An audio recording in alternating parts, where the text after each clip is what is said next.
The following is an exclusive presentation of Optimum Local. It's Optimum or it's not. The information provided during the following program is not intended as a substitute for medical advice. Personal health concerns should be brought to the attention of your health care provider. Health Talk is brought to you by Cablevision in association with the Sound Shore Medical Center.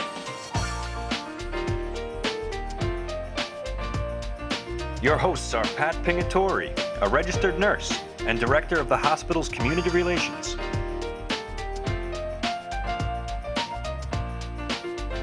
and Sal Shalero, director of media relations. Stay up to date on the latest medical topics coming up on Health Talk.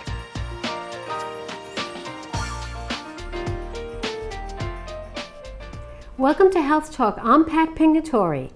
Adolescence can be a time of emotional highs and lows. Here today to discuss teen mental illness and suicide is Sharon McCarthy, Program Director for the National Alliance on Mental Illness of Westchester. And joining us later in the program will be Dr. Barbara Bernstein, co-founder and co-chair of the Westchester Putnam Suicide Prevention Coalition. Welcome, Sharon. It's a pleasure to have you on the show. Thank you. Why don't you begin by telling us a little bit about the National Alliance on Mental Illness? Well, we're a grassroots organization that was established in the 1980s as an affiliate of NAMI National. And what we do is improve the life of individuals with mental illness and their families. We support the families through education programs. We educate the community. And we are committed to seeking better treatment and better medications for people who are mentally ill. And we're working very hard to end the stigma of mental illness. So tell me a little bit about the specific services that are offered by this association. Well, we have two education programs for families. One is Family to Family, the other one is NAMI Basics. We have support groups for families. We also have the peer-run recovery support group, which is called NAMI Connections, for those in recovery. We have our speaker series once a month where we bring in people on relevant topics. We send out a monthly newsletter. And we also have a health line in our office to help people with information, resource, and just getting them through the difficult times. And it sounds like you do a lot of prevention type of things to educate people. And yes, yes, educate them, though most of the time we get them in the midst of the crisis. So we do try to educate ahead of time though. Why don't you tell our viewers how and why you became involved with the Alliance? I actually became involved with NAMI through a part-time position that I answered.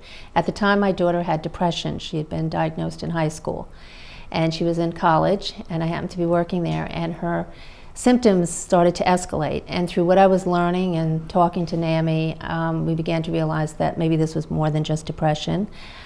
She had an attempted suicide, and at that point they encouraged me to get her reevaluated, which thank goodness they did, because her actual diagnosis was bipolar with anxiety. So that started the road of trying to get medications and treatments that would work for her. It took us a very long time. I took the Family to Family class, which really helped me. But NAMI has really, I say NAMI is part of the reason my daughter's alive today. She's had several suicide attempts, but through the education and information and learning what to watch for, we've been able to be there for her. And I'm glad to say that she's in recovery right now and has returned to school. So she's doing really well. But NAMI really has, I have a group of people that I took the class with, and we get together all the time, and they have been the biggest supporters, helped me through the bad times and the good times. What is this experience like as a parent? I know that you work there part-time, but as a parent? As a parent, it is probably one of the most difficult things I've ever gone through. You have constant crisis. You're living on the edge. You're always waiting for something to happen. Why struggling to find the best treatment and medication and support that person through very difficult times. It can be very difficult to deal with the person with mental illness when they're in the midst of it. They're just not thinking straight. You know, we were always on the alert for suicide with my daughter. We still are, always will be. So you live in just constant fear that something's going to happen. And you also, we talk about the stages in Family to Family that you have to go through. And one of them is also grieving. because the person that you thought this person was going to grow into is not going to be that person, and you may have to come to the realization that some of the expectations that we all place may not happen. So it's a real process that you have to go through, and it's very difficult, and you can't do it alone. You just can't do it alone. You know, you need the help, because there's times when you just have to walk away and say, I need to not think about this today, because it's always there. This has to affect the whole dynamic of the family. Oh, without a doubt. It definitely affects the dynamics of the family. You know, we have an older son who, when this was first diagnosed, had a terrible time with it, very close to his sister. So it was very difficult for him. He ended up going into therapy and is doing really well with this. But in the beginning, it was very difficult for him to understand who this person was. And for him, he was losing that partner that he thought he was going to have, that friend. Luckily, their relationship, because she's gotten better, is doing really well. But for him, it was also going through that process, and it's very difficult. Everybody takes the brunt of the person's mental illness, so that's part of the problem. So you try to be supportive. When you're being the brunt, you try to support that person. So it is very difficult, and it does affect everybody. Now, you were, I don't know if lucky is the right word, but you worked for an association, so you knew what resources were available. But that's not for everybody. No, and that's why it's so important that we try to get the message out, to tell people about us, so that when somebody gets this diagnosis in a family, that they'll call us, and we can start the process of helping them learn what the resources are, what they need to know, the information that you have to keep so that you can get the best care. You know, I was very lucky because I had people there telling me, this is what you need to do, this is what you need to get, this is who you call.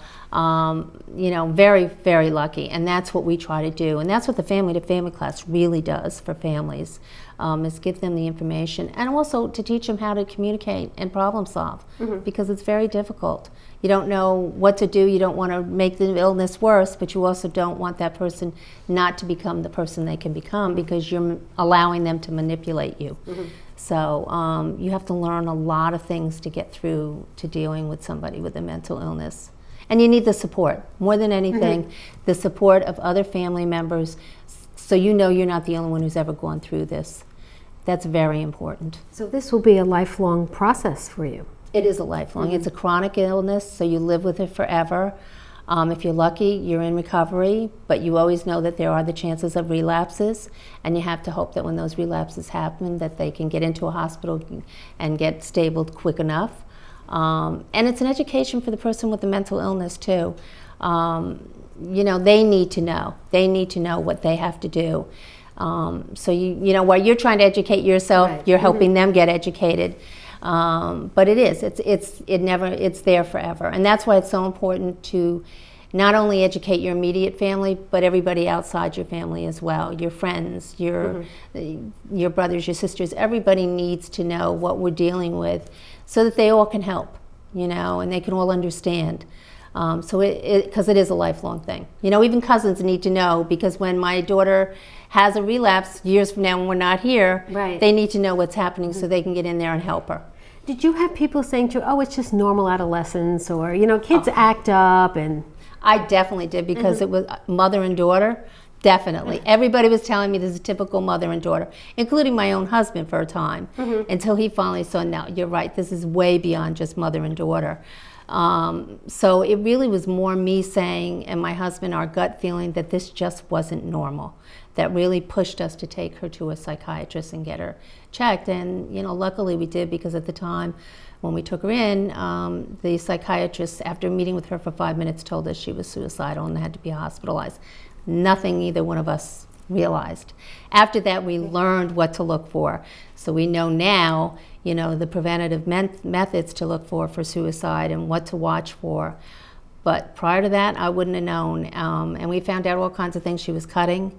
We didn't have any idea, because she was doing it where we couldn't see it. Explain what that is. That's where they just do a cut. A lot of times it's on their legs, with maybe knife or even pens. They'll use pens. But it's self-harm, and it can be dangerous. But we weren't aware, because she was doing where we couldn't see it. You know, there were other signs like withdrawal, She had a lot of risky behavior. She definitely was doing some drugs, alcohol, which we were kind of aware of that. We were kind of aware of the alcohol, but not so much the drugs until afterwards. She said she never told us, but she was hearing voices at the time, but she never told us. A lot of anxiety, just very withdrawn, especially when we were at family functions, which was not like her. But I was just thinking, oh, this is a typical teenager just being difficult, you know, and not talking to anybody today. But the truth of the matter is these were all signs of a mental illness. We have a graphic that's going to go up in a little bit that's going to show some red flags for parents that they need to look for just in case, you know, so they can be aware of this.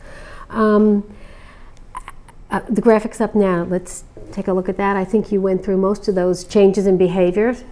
I mean, excessive sleeping is one of them. My daughter was sleeping a lot, and I kept thinking, well, that's teenagers, and so did my husband. But we came to find out her sleeping was a way of withdrawing from the situation, not eating. You know, girls, you always think, well, they're always trying to diet. But she really wasn't eating the way she should have been, you know. So, and risky activity is really a big one. You know, change in friendships. She had a big change in friendships when entering high school. You know, difficulties in relationships. All these things which you could say, typical teenager, but if it's over a long period of time, you have to say it's not just typical teenager, there may be something going on.